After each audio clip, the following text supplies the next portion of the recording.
propose de tourner avec lui les pages du livre d'une grande actualité en ces temps difficiles que nous traversons, Espérance au milieu du chaos, un ouvrage de Mark Finlay.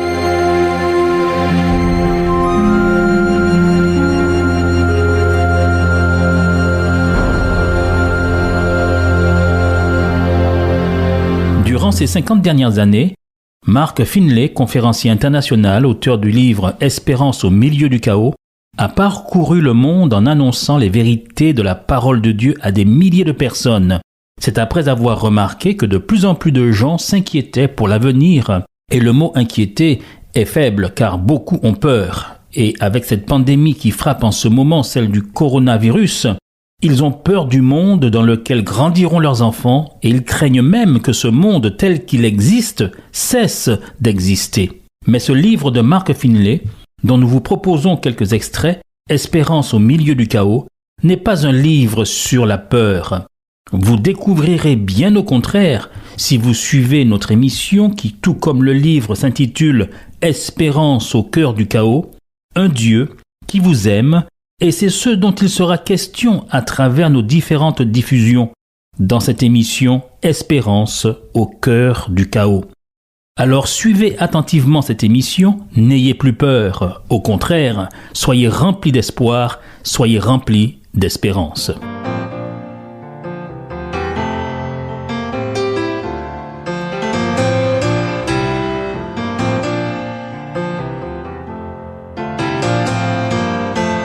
Voici le troisième secret pour avoir une paix parfaite dans ce monde de chaos. Avoir confiance et savoir que Jésus ne nous laissera jamais seuls. Jésus appuie cette vérité. Je ne vous laisserai pas orphelins. Nous ne sommes pas sans parents. Jésus nous assure qu'il enverra la troisième personne de la divinité pour répondre à nos besoins. L'évangile de Jean chapitre 14 et les versets 26 et 27 l'expriment ainsi. Mais le consolateur, le Saint-Esprit que le Père enverra en mon nom, c'est lui qui vous enseignera toutes choses et vous rappellera tout ce que moi je vous ai dit. Je vous laisse la paix, je vous donne ma paix. Moi je ne donne pas comme le monde donne. Jésus revient. La promesse de son retour est certaine, mais en attendant, il nous envoie le Saint-Esprit, la troisième personne de la divinité, son représentant personnel. Le Saint-Esprit est pour nous, il est de notre côté. Il nous encourage en nous relevant quand nous sommes abattus. Il nous fortifie quand nous sommes faibles. Il nous enseigne, nous guide quand nous sommes perdus et ne connaissons pas le chemin. Il nous défend quand nous sommes accusés à tort et quand nous sommes incompris. Il nous réconforte en appliquant sur notre âme un baume quand nous sommes blessés. C'est triste. Il nous convainc lorsque nous nous égarons. Il est cette voix, cette petite voix qui nous pousse au devoir, nous convainquant du mal et nous conduisant vers le bien. Il nous révèle les choses de Dieu et accomplit en notre cœur une œuvre transformatrice. Il nous soutient quand nous sommes sur le point de tomber.